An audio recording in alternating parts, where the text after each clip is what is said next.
Olá, alunos de Pesquisa Operacional 1, bem-vindos à nossa quarta semana. E nessa quarta semana nós vamos abordar um problema bastante interessante e importante, que está relacionado com as questões de logística. Então, vamos a ele. Basicamente, o que a gente vai falar nessa quarta semana, pessoal, vai ser um problema chamado problema do caixeiro viajante, tá? Como é que é o problema do caixeiro viajante? Vamos supor que a gente tem um mapa aqui, né? E para esse mapa a gente deu um zoom. Então aqui eu tenho Goiânia, Belo Horizonte, Vitória, Rio de Janeiro e São Paulo, tá certo? E aí o que é o problema do caixeiro viajante? Você vai ter que percorrer todas essas cidades, passando uma única vez por cada cidade e, obviamente, você quer minimizar a distância percorrida. Então isso aqui é um problema que envolve questões de logística, tá? E aqui o que a gente tem, ó? A gente tem basicamente aqui o que a gente chama de um grafo, tá certo? Que indica as conexões, como é que você vai percorrer essas cidades, tá? Em que ordem que você vai percorrer. E, obviamente, o que é importante para a gente é a questão da distância, o custo associado à distância, tá? Então, o que é o caixeiro viajante? É isso que eu falei, mas ele pode ser aplicado em outros contextos. Então, repara que aqui eu tenho, por exemplo, uma placa, né, com componentes eletrônicos, e aqui, normalmente, o que a gente faz? Para colocar esses componentes eletrônicos, eu tenho aqui o que a gente chama de waffle, e esse waffle aqui, você vai colocando alguns componentes em cima dele. Você vai ter uma máquina que vai grampeando os componentes em cima dele, tá? Então vamos supor aqui que você tem esses componentes aqui, que estão mapeados, né? São os mesmos componentes, tá? E aí a questão que vai ficar é a seguinte: se a gente tirar a placa, olha só o que a gente vai ter. A gente vai ter vários pontos. Veja que é o seguinte, se eu começar no ponto 1, qual será a rota interessante para você fazer de modo a minimizar a sua distância? Porque minimizar a distância aqui significa que você vai minimizar o tempo que você vai gastar percorrendo ou colocando esses componentes na placa, tá? E é o problema do caixeiro viajante, isso aqui, tá? Então, como é que vai ser, no problema do caixeiro viajante, a nossa variável de decisão? Basicamente, você vai ter uma cidade de origem e uma cidade de destino. E a variável de decisão é: se eu começo na cidade I e vou para a cidade J, então x e j vai ser igual a 1. Tá? Se eu não faço esse caminho, vai ser 0 essa variável. Tá? Parece bem simples esse problema, mas olha só o que vai acontecer agora. Então aqui, ó, o que eu vou ter? A primeira restrição que eu vou ter é a seguinte, olha, eu vou olhar, aqui está a variável de decisão, né? Só para ilustrar, antes da gente ir para as restrições. A gente tem aqui, ó, se eu saio da cidade 1 e vou para a cidade 2, o meu x12 vai ser igual a 1, tá? Agora, se eu saísse da cidade 2 e fosse para a cidade 1, aí o x21 seria igual a 1. Cuidado que isso eventualmente pode dar diferença, tá? Não em termos de distância, mas em termos da solução que a gente pode obter, tá? Então, conhecendo essa variável de decisão, como é que a gente vai construir as nossas restrições? A primeira restrição importante é, se eu estou numa cidade 1, qual vai ser a minha próxima cidade? Então aqui, ó, eu tenho cidade 1, eu posso ir para 2, nesse caso x12 seria igual a 1, ou eu poderia ir para a cidade 3, para a cidade 4 ou para a cidade 5. Repara que eu não posso ir para todas as cidades ao mesmo tempo, eu tenho que escolher uma, tá certo? Então, o que vai acontecer? Eu estou numa cidade de origem, que é a cidade 1, e tenho que decidir qual será a minha cidade de destino, uma dessas possíveis cidades de destino. Então, a soma dessas variáveis aqui tem que ser igual a 1. É assim que a gente representa algebricamente, tá? E aí, o que acontece?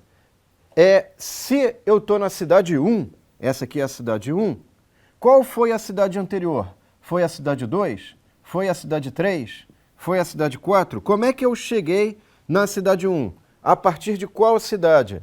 Então, nesse caso, eu vou escrever a minha restrição como? Eu vou olhar, por exemplo, aqui, ó, x21 eu saí da cidade 2 e fui para 1, saí da cidade 3 e fui para 1, saí da cidade 4 e fui para 1, e tem que escolher qual foi a minha cidade anterior à cidade 1.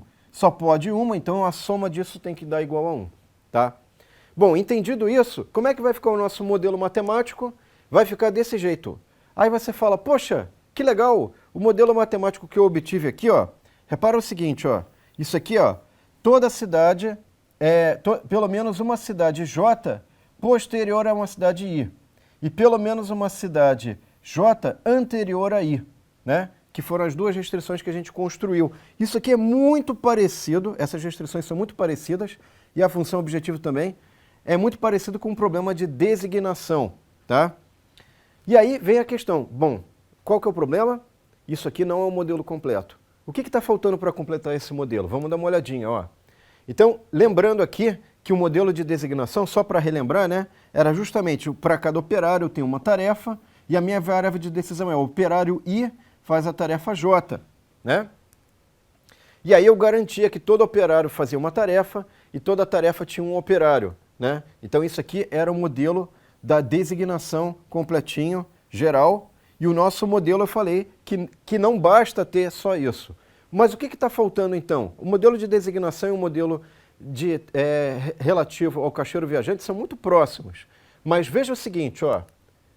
O que poderia acontecer? Esse modelo permite eu fazer o seguinte, ao invés de eu fazer desse jeito, aqui, ó, essa solução que a gente eventualmente gostaria, esse modelo matemático permite que isso aconteça, por exemplo, ó. Então aqui eu tenho um ciclo, o que a gente chama de ciclo, né?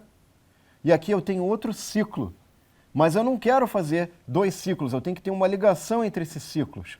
Para evitar esse tipo de problema, que é o que a gente chama de subrrotas, o que eu vou ter que fazer? Eu vou ter que inserir uma nova restrição. Como é que vai ser essa nova restrição? É uma restrição que a gente chama de eliminação de subrrotas. Repara que eu vou fazer isso para eliminar subrrotas com dois nós. Então o que são subrrotas com dois nós? Por exemplo, isso aqui é uma subrrota com dois nós. Eu estou saindo da cidade 1, estou indo para a cidade 2 e voltando para a cidade 1. Eu poderia fazer a mesma coisa da cidade 1 com a cidade 3, da cidade 1 com a cidade 4 e da cidade 1 com a cidade 5. Eu vou pegar só essa primeira aqui, tá? Para ilustrar. Aqui está colocado de forma geral o que seria a restrição de subrrota com dois nós, né? Um x de j e mais x de j e menor ou igual a 1. Isso aqui não deixa acontecer essas subrrotas de tamanho 2, com dois arcos, tá?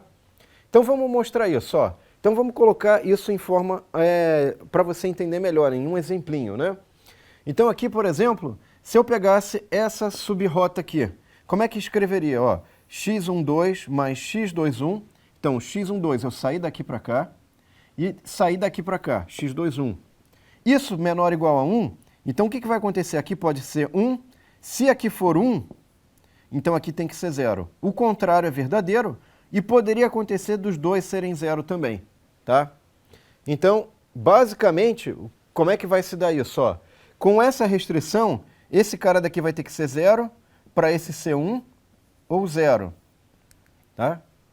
Ou ainda, esse cara daqui vai ter que ser 0, para esse daqui ser 1 ou 0, tá? E, eventualmente, os dois podem ser 0. E essa restrição aqui, portanto, vai atender essas situações, vai impedir que aconteça o que a gente está chamando aqui de subrrota de tamanho 2, tá? Agora tem um outro problema, veja, eu poderia ter subrrota com dois arcos, mas poderia ter subrrota com 3 arcos também.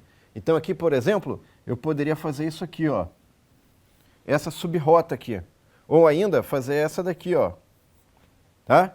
Como é que eu vou impedir isso de acontecer?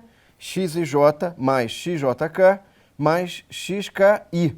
Repara que eu voltei para o mesmo ponto onde eu comecei aqui. Isso que caracteriza o ciclo. Estava em 1, fui para 2, de 2 fui para 3 e voltei em 1. Isso aqui tem que ser menor ou igual a 2. Será que isso de fato impede mesmo a ocorrência de subrrotas de tamanho com 3 arcos? Vamos dar uma olhadinha agora então. Ó. Então eu escrevi aqui, ó, x12 mais x23 mais x31. Repara aqui, ó, 1, 2, 2, 3 e 3, 1. É essa subrrota aqui de tamanho 3, tá? Com 3 arcos. Se eu faço menor ou igual a 2, se aqui é 1 e aqui é 1, esse cara aqui não pode existir, tá? Então isso aqui é para ilustrar que essa restrição de subrrota vai funcionar, tá legal? O modelo, portanto, geral, como é que ele vai ficar? Ele vai ficar igualzinho ao modelo de designação, que a gente já tinha visto nas semanas anteriores, mais a restrição de eliminação de subrrota, que depois eu vou detalhar mais em outros vídeos menores. A gente vai fazer mais passo a passo durante a semana e vocês vão entender melhor como é que a gente chegou nessa restrição, ou por que essa restrição mais geral funciona para aqueles casos particulares, tá? Aí você fala, bom, acabou, está resolvido, resolvi um problema dificílimo, muito difícil em logística, né? Qual que é o ponto agora? Dá para ficar mais complicado? Dá, infelizmente.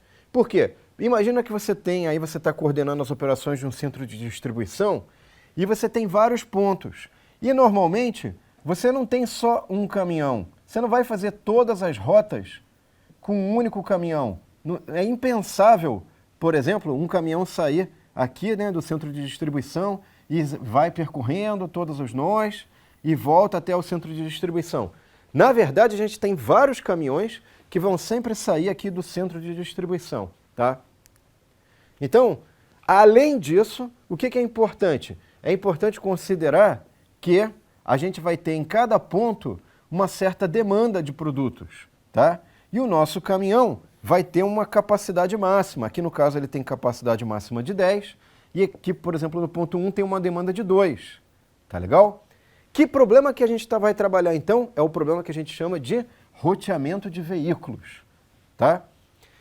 E como é que a gente vai lidar com ele? Basicamente, o roteamento de veículos a gente vai ter que construir essas rotas aqui, ó, tá vendo? Isso aqui é um caminhão, isso aqui é um outro caminhão fazendo uma outra rota. Repara que aqui nessa rota, por exemplo, aqui ó, eu tenho 3, mais 4 dá 7, e aqui mais 2, 9. Isso aqui é justamente a capacidade máxima, é menor que a capacidade máxima do caminhão. Então, todas as rotas que você for pegar, você tem que tomar esse cuidado para sempre respeitar a capacidade máxima do caminhão, tá? Muito bem. Então, com isso, a gente conseguiu dar uma visão geral dos problemas que a gente vai ver na semana 4. Eu espero que vocês tenham achado interessante. Esses problemas são bem aplicados para a logística. E, com isso, pessoal, eu espero que vocês consigam fazer bem as tarefas que estão colocadas lá no site. Tem mais videozinhos detalhando passo a passo a construção dos modelos, a obtenção de soluções. Esse aqui foi um vídeo só para dar uma visão geral. E eu espero que vocês tenham gostado dessa visão geral. Obrigado, até a próxima aula então. Tchau!